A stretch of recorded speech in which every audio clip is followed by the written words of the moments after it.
오늘 창세기 34장 1절에서 31절까지의 말씀으로 하나님이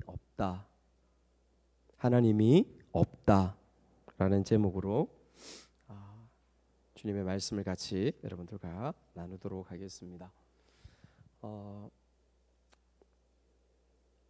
하나님이 없습니다.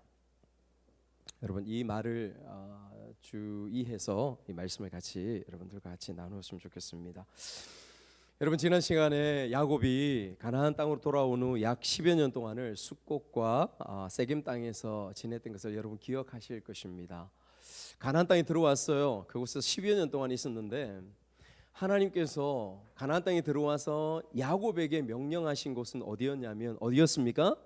베델이었죠. 베델로 올라가라. 내가 처음 너를 만났던 곳 그곳 베델로 올라가라. 하나님 말씀이었습니다. 그런데 왠지 가나안에 들어와서 머물러 있었던 야곱의 모습들 10여 년 동안이나 그것을 말씀을 통하여 우리가 볼 수 있습니다. 그럼에도 불구하고 우리가 지난 시간에 보았던 말씀 가운데서 야곱의 행보를 바라보면 그 당시는 야곱의 그 현실 가운데서는 그는 몰랐었겠지만 먼 시간이 지난 이후에 혹은 우리가 지금 성경을 붙잡고 성경의 말씀들을 읽고 있는 이 시간들을 통하여 우리가 발견하게 되는 것은 무엇이냐면 야곱의 그런 부족한 그럼들 가운데에서도 하나님께서는 누구의 길을 걷게 하고 있는 것을 볼 수 있었습니까? 아브라함의 길을 걷고 있는 것을 볼 수 있었습니다. 그의 할아버지 아브라함 그 믿음의 길을 걸어가고 있는 야곱의 그 걸음들을 볼 수 있었죠. 그 구체적인 걸음들이 무엇이었어요? 가나안 땅 메소포타미아에서 세겜으로 들어와서 세겜에서 베델로 가고 베델에서 헤브론으로 나아가는 그 하나님을 쫓아 나아갔던 아브라함의 행보들을 걷고 있는 부분들을 우리가 보았습니다. 그렇지만 여전히 이 말씀 자체 33장 34장 이 부분들을 보면 부정적인 시각을 감출 수가 없습니다. 마치 이 34장의 말씀이 야곱의 이 모습들을 고발하고 있는 것처럼 보여지는 그러한 느낌들을 지울 수가 없습니다. 부정적인 것이죠. 왜 10여 년 동안 올라가지 않고 그 말씀에 순종하지 않고 그 땅에 머물러 있었을까? 여러분 말씀드렸던 것처럼 세겜이란 땅은요 굉장히 번화한 땅입니다. 한국 땅에서 이야기하면 마치 서울과도 같은 부산과도 같은 수많은 사람들이 모여서 화려한 것들이 넘쳐나는 초원이 엄청나게 좋은 그 땅이 바로 세겜 땅입니다. 그것을 우리의 머릿속에 우리의 마음속에 염두에 두고 말씀을 같이 묵상해 가기를 원합니다. 오늘 34장의 말씀을 여러분 들어가면서 베들로 곧바로 올라가지 아니한 이유들을 명확하게 상세하게 우리가 찾을 수는 없어요. 그러나 이 내용들을 앞뒤 문맥들을 미루어 짐작해 보면 여러 가지 부분들을 우리가 발견할 수 있습니다. 그래서 이 말씀이 그것을 고발하는 거죠.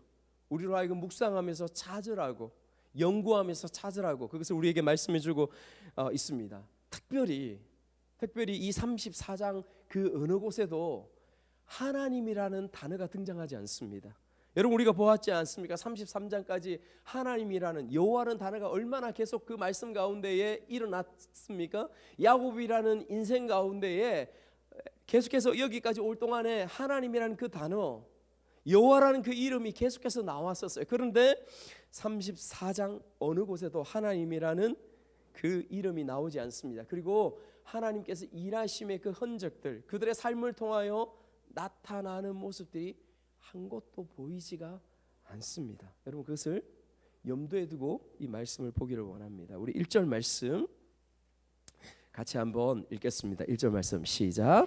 레아가 야곱에게 낳은 딸 디나가 그 땅의 딸들을 보러 나갔더니 여러분 1절 말씀에 디나라는 딸이 있습니다. 야곱에게 딸이 있는데 여러분 표현을 한번 보십시오. 레아가 야곱에게 낳은 딸 디나 이렇게 표현하고 있습니다.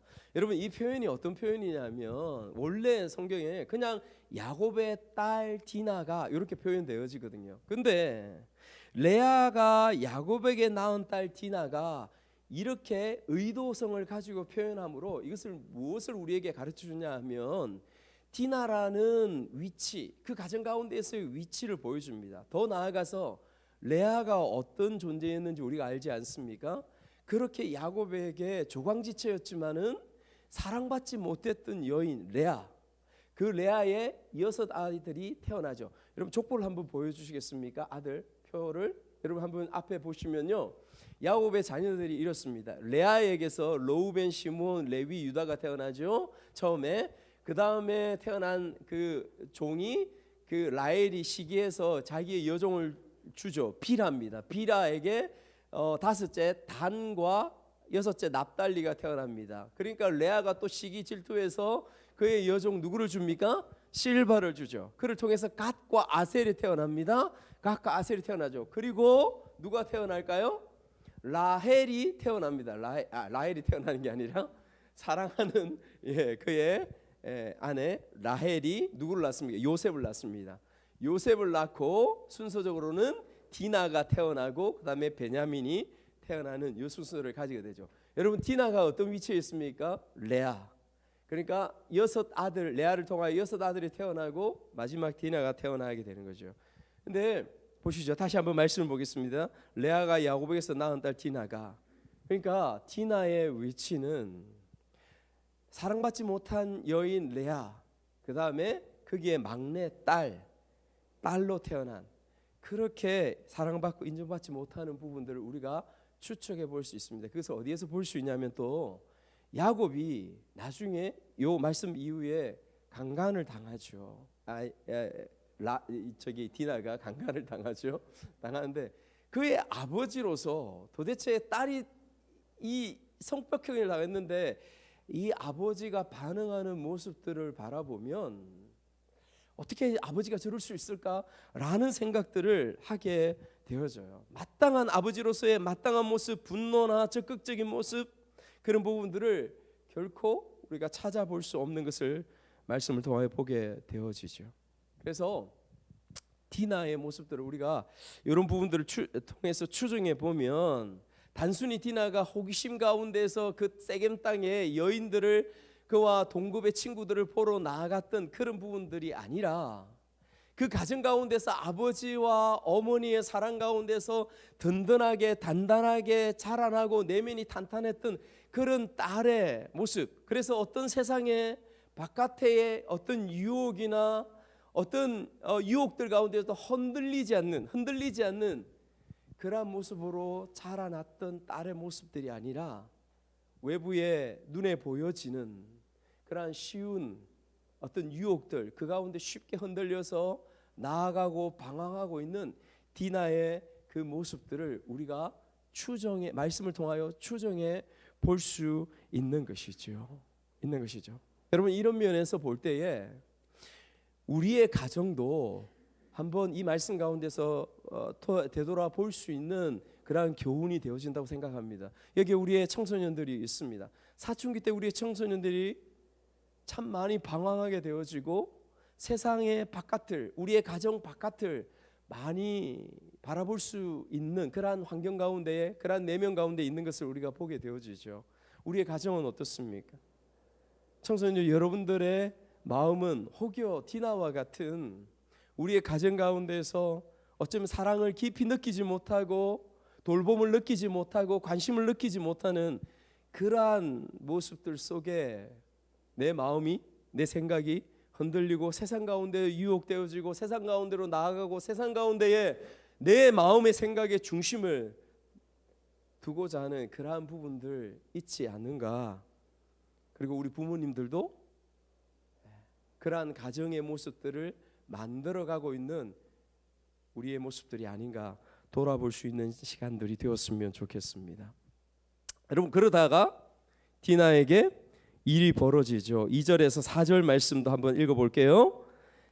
시작. 히비 족속 중 하몰의 아들 그 땅의 주장 세겜이 그를 보고 끌어들여 강간하여 욕되게 하고 그 마음이 깊이 야곱의 딸 디나에게 연연하여 그 소녀를 사랑하여 그의 마음을 말로 위로하고 그의 아버지 하몰에게 청하여 이르되 이 소녀를 내 아내로 얻게 하여 주소서 하였더라.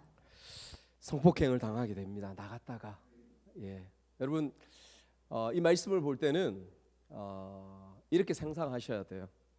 이렇게 이 말씀을 볼 때는 내 딸이, 내 자녀가 혹은 내 가족의 누군가가 나아가서 지금 말씀에서 말씀하고 있는 이 상황을 그대로 당했다라는 그 심정으로 오늘 이 말씀을 보았으면 좋겠습니다. 너무 잔인합니까? 두렵죠. 사실은 이 성폭행을 당한다는 게 저는 개인적으로 세상에서 인간이 당할 수 있는 가장 고통스럽고 가장 큰 죄악이라고 그렇게 생각합니다. 근데 그렇게 행하였던 이 세겜이라는 사람, 세겜은 여러분 세겜이라는 지역 가운데의 추장인, 족장인 하몰의 아들 이름이 세겜입니다. 그렇게 이해를 하시면 되고요. 그래서 그 세겜이 근데 그렇게 성폭행을 해놓고는 이 디나가 좋았던 마음들이 있었던 거겠죠. 그래서 표현하기를 마음이 연연해하고 사랑하여 그의 마음을 위로하고 그렇게 표현하고 있는 부분들을 우리가 보게 되어집니다. 그래서 막 굉장히 메어 달리고 뭐 위로도 하고 그렇게 했겠죠. 머리로 우리가 생각하면 충분히 그 상황이 상상이 되어집니다. 이런 말씀을 보면 여러분 그 다윗의 아들 암논 기억나십니까? 다윗의 아들 암논도 그의 이복 동생을 성폭행하죠. 다말을 성폭행합니다. 그리고는 어떻게 해요? 그냥 성폭행하고 어떻게 합니까? 내쫓아 버리죠. 내쫓아 버리는 진짜 폐륜 중에 폐륜, 아주 이 지금 세겜과는 비교할 수 없이 나쁜 녀석이죠. 결국 어떻게 됩니까? 암논은 압살롬에게 그의 형제 가운데서 처참한 죽임을 당하는 그러한 결과를 낳게 되어지죠. 그와 비교하면 이 세겜은 굉장히 그래도 좀 괜찮지 않을까 이렇게 우리가 생각할 수 있습니다. 사랑한다, 아내를 삼기를 원한다. 근데 여러분 말씀을 계속해서 잘 보면요, 그 이후의 말씀을 보면 하몰과 아들 세겜의 말과 행동들을 결코 긍정적으로 볼 수가 없습니다. 그의 행했던 일들도 잘못이지만 그들의 마음의 중심 가운데 실제로 있었던 마음이 무엇인지를 하나하나 우리가 말씀을 통하여 찾아내고 발견할 수 있는 것이죠. 먼저 한번 보십시오. 여러분 이 말씀 읽었던 이후에 우리가 읽었던 말씀 가운데에 이 하몰과 세겜은 어떠한 용서도 구하지 않습니다. 어떠한 용서를 구하지 않습니다. 사과하지도 용서를 구하지도 않습니다. 오직 내가 사랑하니 내 아내로 삼게 하라 이거예요. 오직 내가 사랑하고 내가 좋아하니 내 아내로 삼게 하라. 그리고 또 무엇이 있습니까? 그 비참함을 당한, 그 고통을 당한 디나의 의중은 상관도 없습니다. 묻거나 따지지도 않습니다. 그냥 내 아내가 너는 되어야 돼. 이 표현이 이 말씀에 흐르고 있는 부분들이라는 것이죠. 여러분 그들은 권력을 가졌습니다. 이 세겜 땅의 추장이었습니다. 족장이었습니다. 그리고 아들이었습니다.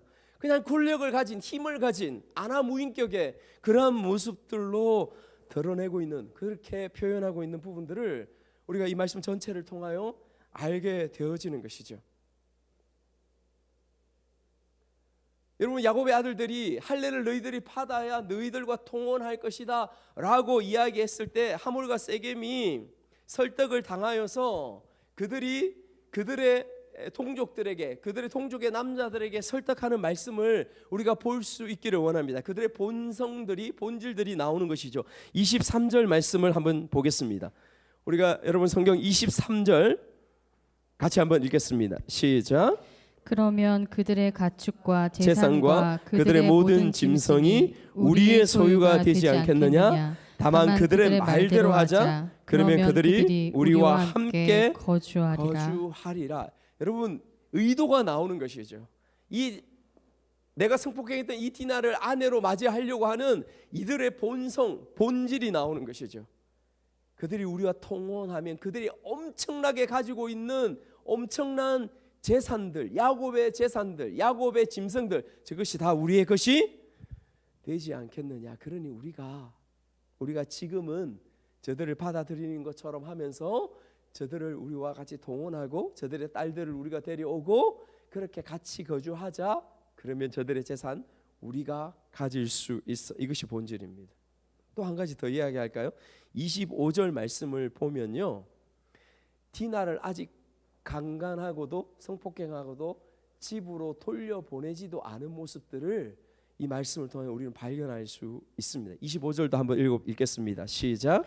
제3일에 아직 그들이 아파할 때에 야곱의 두 아들 디나의 오라버니 시므온과 레이가 각기 칼을 가지고 가서 몰래 그 성읍을 기습하여 그 모든 남자를 죽이고 26절까지 읽겠습니다. 26절. 칼로 하물과 그의 아들 세겜을 죽이고 디나를 세겜의 집에서 데려오고 그들을 징벌하고 도륙한 이후에야 디나를 그 집에서 우리 집으로 데리고 왔다라고 표현하는 것을 통해서 디나를 그 힘 있는 그 권력의 집에 아직도 붙잡고 있었던 부분들을 여러분 여기서 볼 수 있는 것이죠. 그냥 하루 이틀에 끝난 시간들이 아니었어요. 여러분, 이 아들들의 모습들을, 세상의 모습들을 보여주는 것 같지 않습니까? 우리가 속하여 사는 사단이 지배하는 세상의 본질들은 사랑과 희생과 낮아짐, 흉내만 내지 실제로는 그러한 모습들이 이곳에 이 세상 가운데 있지 않은 것을 우리가 여러분 그것을 볼 수 있고 깨달아야 됩니다. 오히려 욕구와 욕망과 강탈이 이 세상 가운데 우리의 주변 가운데에 있죠. 이웃을 짓밟고서라도 내가 일어서야 하는 그 세상 가운데에 우리 자녀들이 그리고 우리가 지금 그곳에 살아가고 있습니다. 우리가 아까 기도했지만은 지금 전쟁이 일어나죠. 특히 미국과 지금 이스라엘과 이란과의 전쟁, 모든 전문가들이 신문만 열면 방송만 보면 하는 이 전쟁의 가장 본질은 무엇입니까? 라고 하면 다 이야기하죠. 기름이요, 돈입니다. 경제입니다. 그걸 위해서 이 싸움을 벌이고 수많은 사람들을 죽이는 것입니다. 라는 부분들이 모든 전문가들의 의견이죠. 여러분, 제가 아까 기도하면서 이야기했던 것처럼 약 30여 년 동안 소련이 붕괴되고 나서 30여 년 동안 민주지력 공산진영의 그 굉장히 첨예하게 대립했던 부분들이 눈 녹듯이 녹여지는 것처럼 보였습니다. 그리고 이 평화가 이 세상 가운데 계속 갈 것처럼 다른 사람들이 다 그렇게 생각하고 보였었죠. 그런데 불과 30여 년 되었을 때에 지금의 감추어졌던 그 평화로 감추어졌던 부분들이 이제 곳곳에서 그 본질들을 드러내고 있는 것입니다. 죽입니다. 수많은 생명들이 죽어 나자빠지고 있는 그러한 가운데 있습니다. 여러분, 분명히 말씀드릴 수 있는 것은, 분명히 성경을 통해 우리가 깨닫게 되는 것은 무엇이냐면, 지금 여러분들의 삶이 평안합니까? 지금 내가 가지고 있는 환경들을 통하여서 그래도 좀 안정된 생활을 할 수 있습니까? 그냥 나는 좀 평안하게 살아갈 수 있고 우리의 자녀들의 미래들이 AI가 발전되어지고 더 편안해지고 그럴 거라고 생각하십니까? 여러분, 그렇지 않습니다. 미래를 향해서 걱정하는 것은 종교인들이나 인문학자들만 걱정하고 염려하는 것이 아니라 대부분의 전문가들이 우리가 살아갈 다음 세대의 우리 아이들의 삶은 더 황폐해지고 더 절망 가운데 나아가고 더 우리의 인격들이 무시당하고 빼앗기고 강탈당하는 더 악한, 더 악해지는 세대 가운데 놓여질 것이다. 여러분, 성경이 이에 대해서 선명하게 우리에게 말씀하고 있지 않습니까? 그것을 우리의 영적으로 그것을 보고 우리의 영으로 준비하며 서 있어야 되는 줄 믿습니다. 야곱이 어떠한가? 야곱은 어떠한 모습들, 아버지 야곱은 어떠한 모습들 가운데 있었는가? 여러분, 이후에 간을 당하고 성폭행을 당하고 나서 아버지 야곱이 취한 행동 5절 말씀 가운데 나옵니다. 5절도 한번 읽겠습니다. 시작. 야곱이 그 딸 디나를 그가 더럽혔다 함을 들었으나 자기의 아들들이 들에서 목축함으로 그들이 돌아오기까지 잠잠하였고. 여러분, 물론 이 말씀의 추석을 보니까요, 당시의 시대 상황들 가운데서는 그의 자녀들이나 그의 가족들이 멀리 떨어져 있을 때는 다 돌아왔을 때 같이 의논하고 이렇게 행한다라는 표현을 하고 있더라고요. 그런데 저는 개인적으로 묵상하면서 이해가 안 됩니다. 내가 아버지의 위치 가운데 있을 때에 내 딸이 그 지경을 당했다. 여러분, 저는 가만 못 있겠거든요. 어떤 미국 법정에서, 여러분 아십니까? 미국 법정에서 영상을 제가 한번 보았는데 자녀가 딸이 성폭행을 당하고 죽였어요. 딸을. 딸이 아니 어머니가 총을 가지고 들어왔어요. 총을 어떻게 숨겨 들어왔는지 모르겠는데 그 자리에서 총을 쐈습니다. 세 방을 빵빵 쏴서 죽였어요. 옛날에 영상 가운데. 또 어떤 남자들은 그 미국 법정에서 그 성폭행했던 그 남자에게 그 자리에서 목숨을 걸고 달라들고 목숨을 걸고 죽여버리겠다고 하는 그런 모습들, 여러분 이것이 사실은 아버지 어머니의 모습이죠. 그런데 5절 말씀 가운데에 이렇게 이야기합니다. 고발한다고 저는 믿습니다. 야곱이 그 딸 디나를 그가 더럽혔다함을 들었으나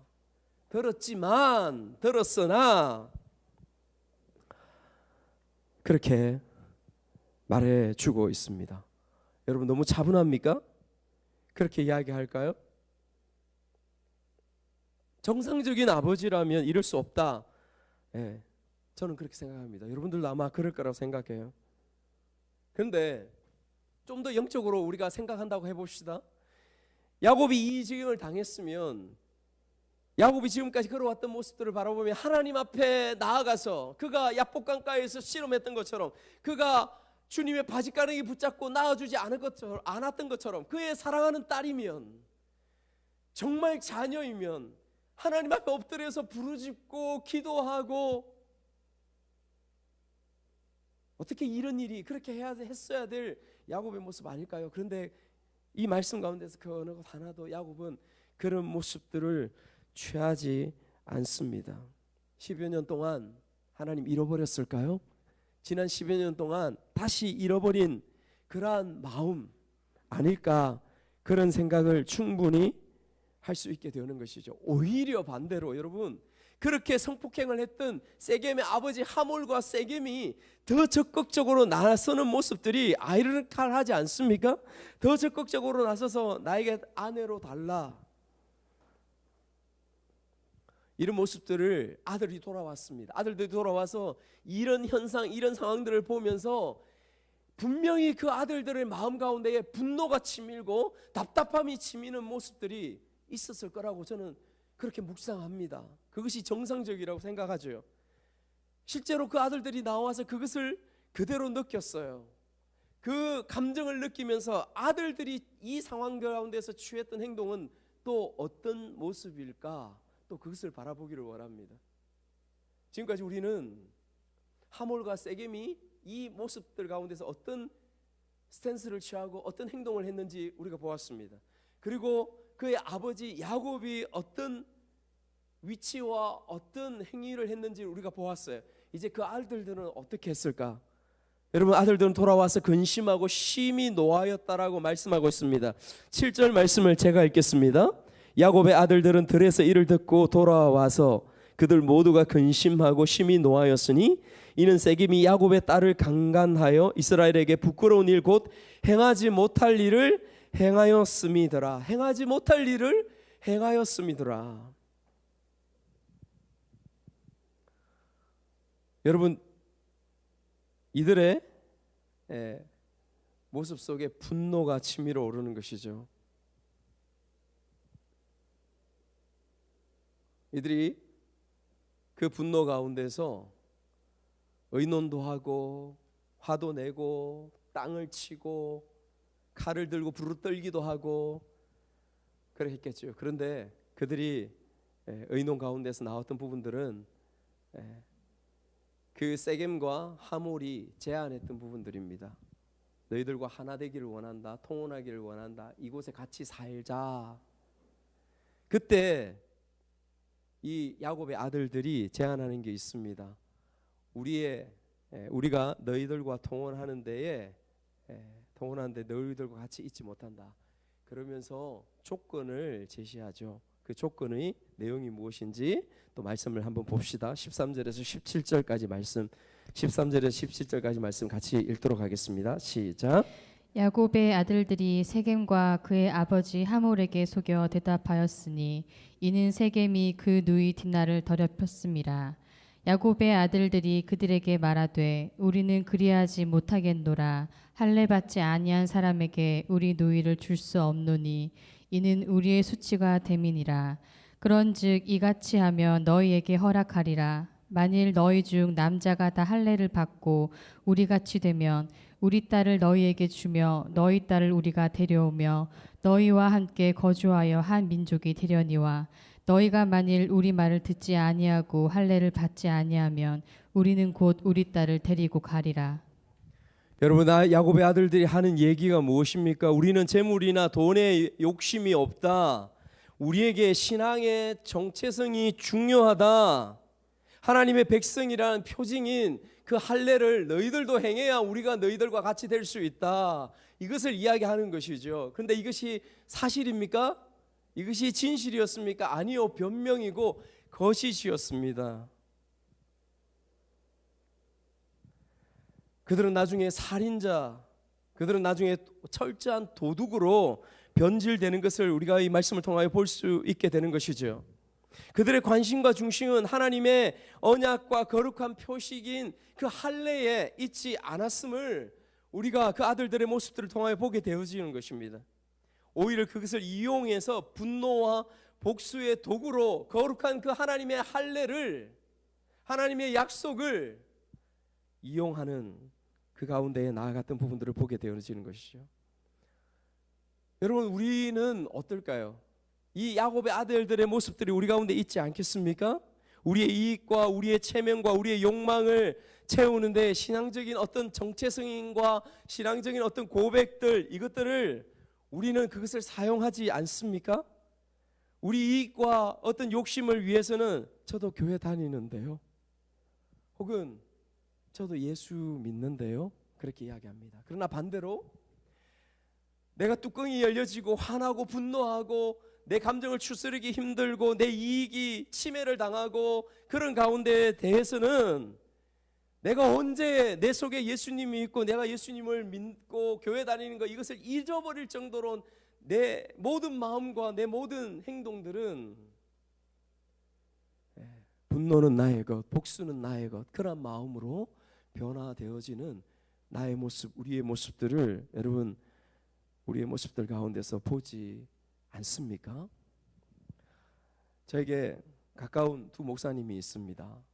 이 목사님이 하는 정말 재미있는 이야기를 전에도 제가 한번 말씀드렸던 것 같은데, 옛날에 같이 사역할 때에 혈기가 왕성하고 젊을 때입니다. 이 한 목사님이 저 괴정 쪽에 운전을 하고 이렇게 가고 있는데, 운전을 하면서 음악을 들으면서 이렇게 막 찬양을 들으면서 가고 있었다라는 것이죠. 근데 갑자기 신호등이 앞에 있는데 갑자기 한 대가 비상 깜빡이도 미리 들지도 않고 갑자기 확 들어와서 앞에 팍 서는 거죠. 그래서 너무 놀란 나머지 급 브레이크를 팍 밟으면서 빵 하게 된 겁니다. 한석갈 하죠. 너무 화나죠. 여러분들이 그런 경험을 하면 정말 바로 부딪힐 뻔했대요. 그래가지고 너무 화나고 너무 분노가 치밀어서 차 안에서 찬송이 흘러나오고 이 부분들을 잊어버리고 빵 하면서 문을 팍 열고 나와서 쫓아간 거죠. 앞으로 쫓아나가가지고 나오니까 뒤에 백미러를 보고 이 남자도 그 차 안에서 문을 팍 열고 자기도 확 나온 것이죠. 나오니까 그래야 나와가지고 뒤에서 막 소리를 막 지르는 소리인데 갑자기 조용해지는 것입니다. 누구일까요? 앞에 목사님, 뒤에 목사님. 그것도 같이 사역하고 있는 지금 저하고 굉장히 친한 두 목사님이, 지금 저하고 같이 이야기 나누고 교제도 나누고 두 목사님이, 앞에 목사님, 뒤에 목사님. 그래가지고 서로 얼굴을 보고 말도 못하고 뒤에 차들하고 쭉 서 있는 데서 부끄러워가지고 웃으면서 너였냐 안 너였냐 그러면서 차에 탔대요. 그러면서 차에 타가지고 차에 탄 그 뒤에 목사님이 그래, 찬양이 흘러나오고 있는데 나는 그것이 하나도 귀에 들리지 않았다. 내 분노와 내 화와 어떤 생각도 안 하고 그거 가가지고 한마디라도 하기 위해서 우리가 그렇죠. 그걸 와가지고 자랑이라고 와가지고 얘기를 하면서 같이 얼마나 전체 웃으면서 그 이야기를 했는지 몰라요. 그렇죠. 우리의 모습이죠. 이런 부분들이 여러분 우리의 일상과 우리의 삶 가운데서 많이 일어나고 있는 부분들입니다.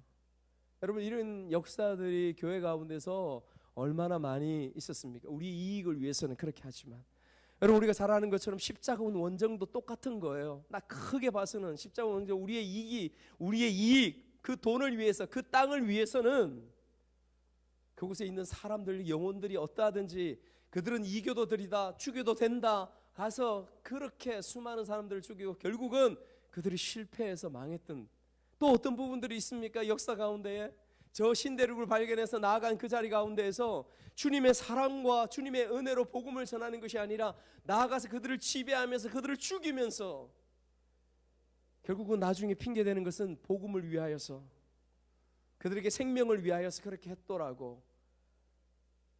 후대의 사람들이 그것에 대해서 반성합니다. 후대의 사람들이 이것은 복음이 아니었다. 이것은 생명이 아니었다. 여러분 이런 일들이 역사 가운데만 일어나는 것이 아니라 그들이 사람이었다면 오늘 저와 여러분들도 우리의 일상 가운데서 그 일들을 우리가 경험하고 그 일들을 우리가 살아가고 있는 것을 우리의 일상 가운데서 발견할 수 있어야 되는 줄 믿습니다. 똑같은 잘못과 행위들을 반복하지 않을 수 있는 것이죠. 않을 수 있는 것입니다. 오늘 지금 여러분 우리가 시대를 잘 분별해야 될 책임이 있습니다. 저 미국의 대통령 트럼프 일부 기독교의 지도자들은 그런 이야기를 합니다. 그는 기독교인이다. 그는 하나님 믿는 사람이다. 그래서 여러분 그렇다면 기독교가 하나님 믿는 사람이면 그 입에 하나님이라는 단어만 나오면 사람들을 그렇게 죽여도 됩니까? 하나님이라면 이름만 나오면 자기의 이기와 욕심을 위하여서 전쟁을 이렇게 수많은 사람들을 도륙해도 되는 것입니까? 그럴 수 없는 것이죠. 이것이 복음입니까? 이것이 하나님 말씀입니까? 하나님은 때로 전쟁을 일으키십니다. 하나님 우리가 이해할 수 없는 방향대로 나아갑니다.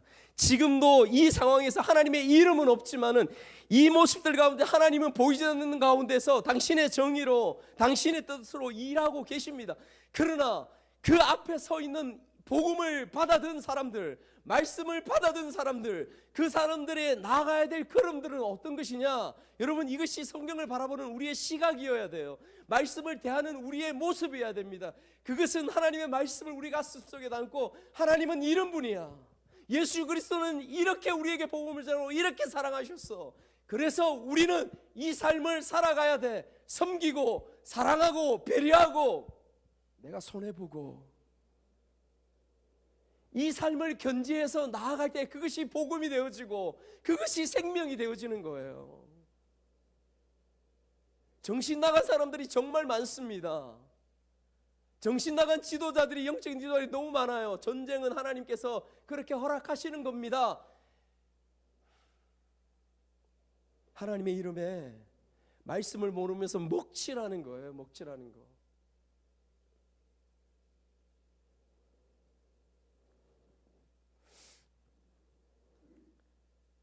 시대를 분별하라고 주님께서 우리에게 말씀하시는 것이죠. 하몰과 세겜이 굉장히 좋아하죠. 할례 행하면 너희들과 함께 하겠다.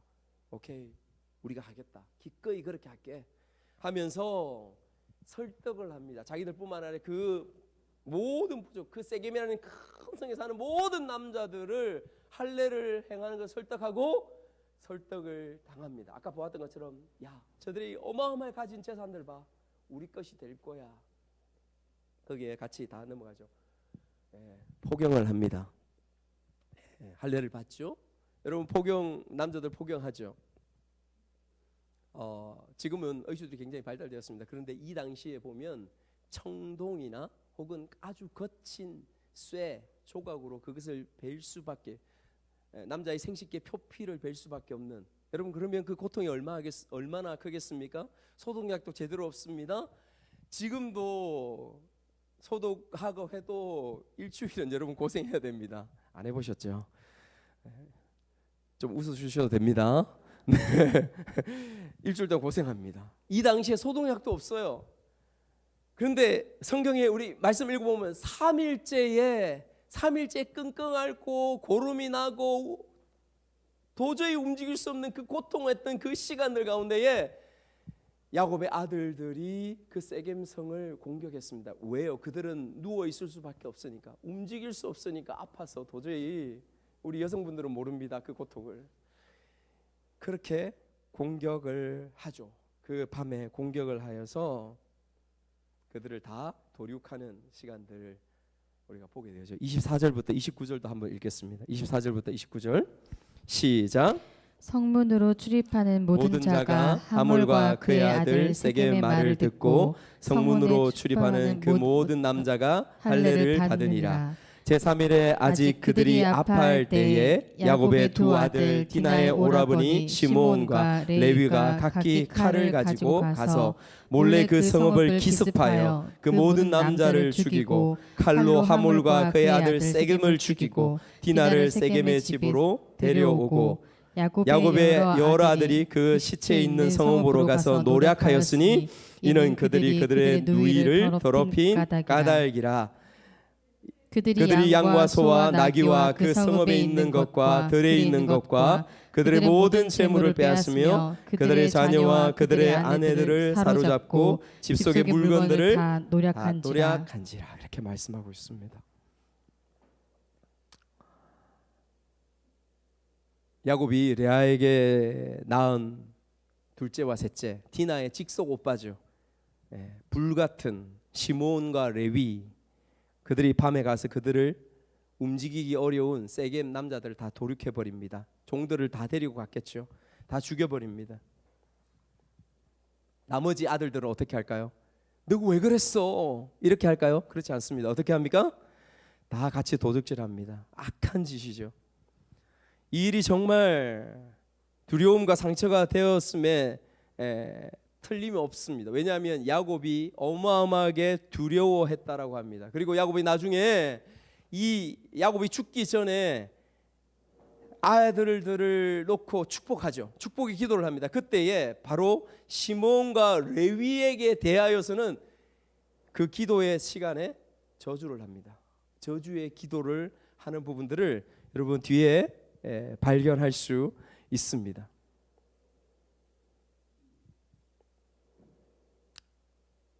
야곱 역시 굉장히 실망스럽죠. 30절을 여러분 보시면 30절 마지막 부분에 보면 그렇게 야곱이 표현하는 것도 또 실망스럽습니다. 뭐 어떻게 표현합니까?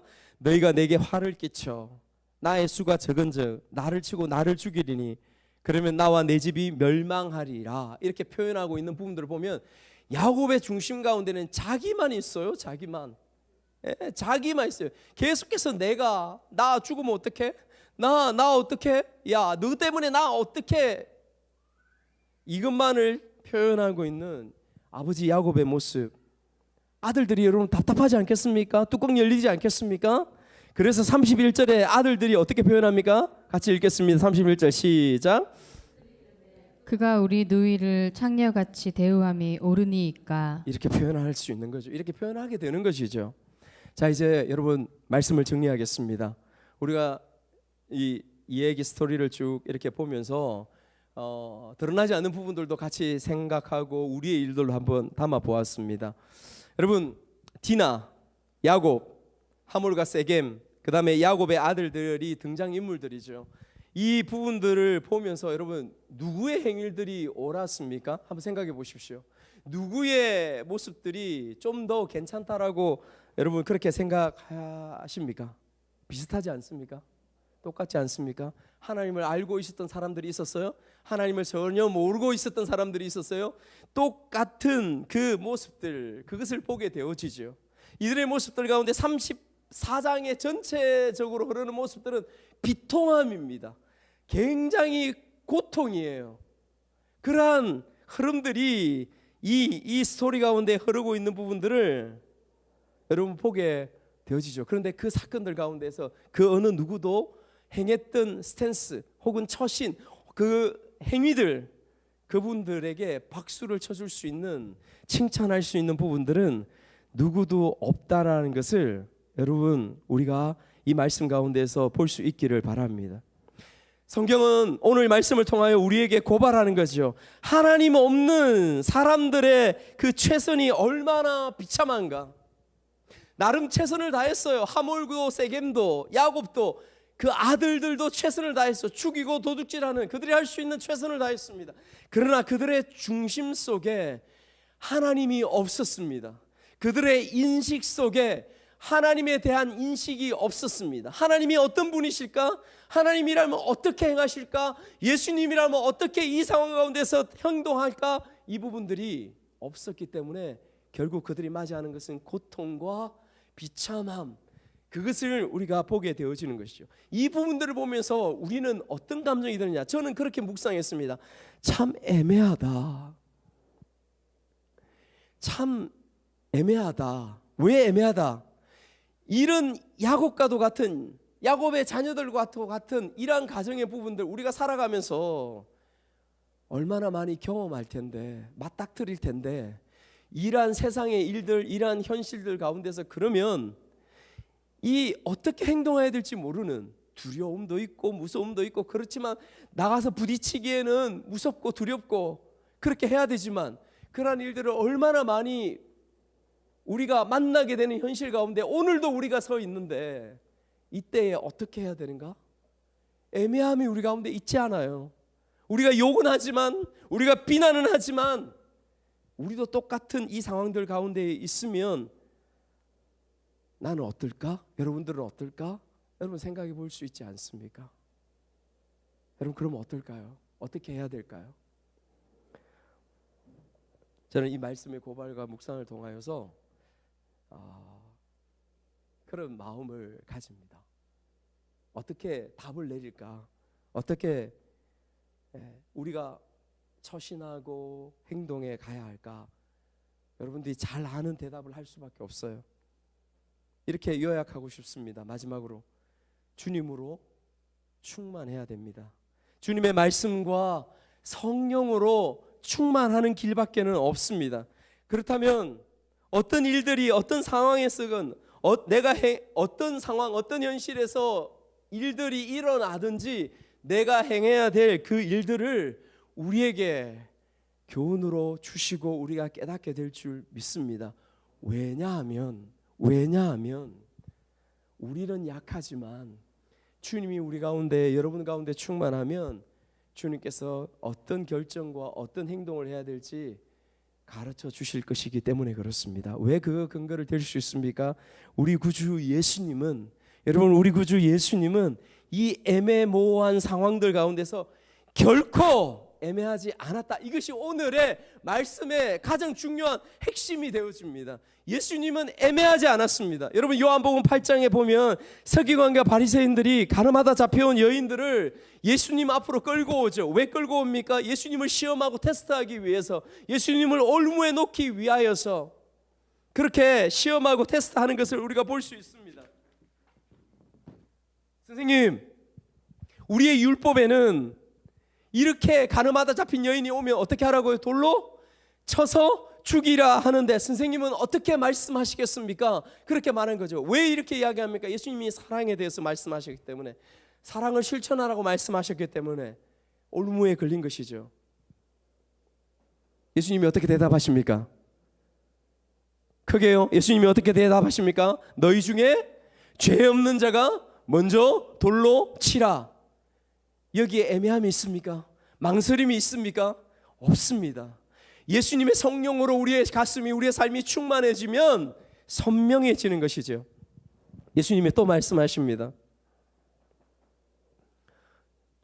돈을 가져와서 가이사의 것을, 가이사의 세금을 바치는, 가이사에게 세금을 바치는 게 옳습니까? 주님께서 어떻게 대답하십니까? 가이사의 것은 가이사에게, 하나님의 것은 하나님에게. 여러분, 이런 지혜와 이런 대답이 어떻게 나온다고요? 주님의 성령으로 우리 가운데 충만할 때 이것이 나옵니다. 뿐만 아니겠습니까? 빌라도에게 잡혀 십자가에 처형당할 그 상황 가운데 놓여져 있는 절체절명의 목숨이 위태로운 주님의 그 순간이 있었습니다. 빌라도가 묻습니다. 네가 유대인의 왕이냐? 그곳에서 아닙니다 하면 호의적인 마음을 가지고 있었던 빌라도는 아마 그 사람들 앞에서 예수님을 놔 주었을 것입니다. 그러나 예수님이 대답하는 것은 무엇입니까? 네 말이 옳도다. 네 말이 옳도다.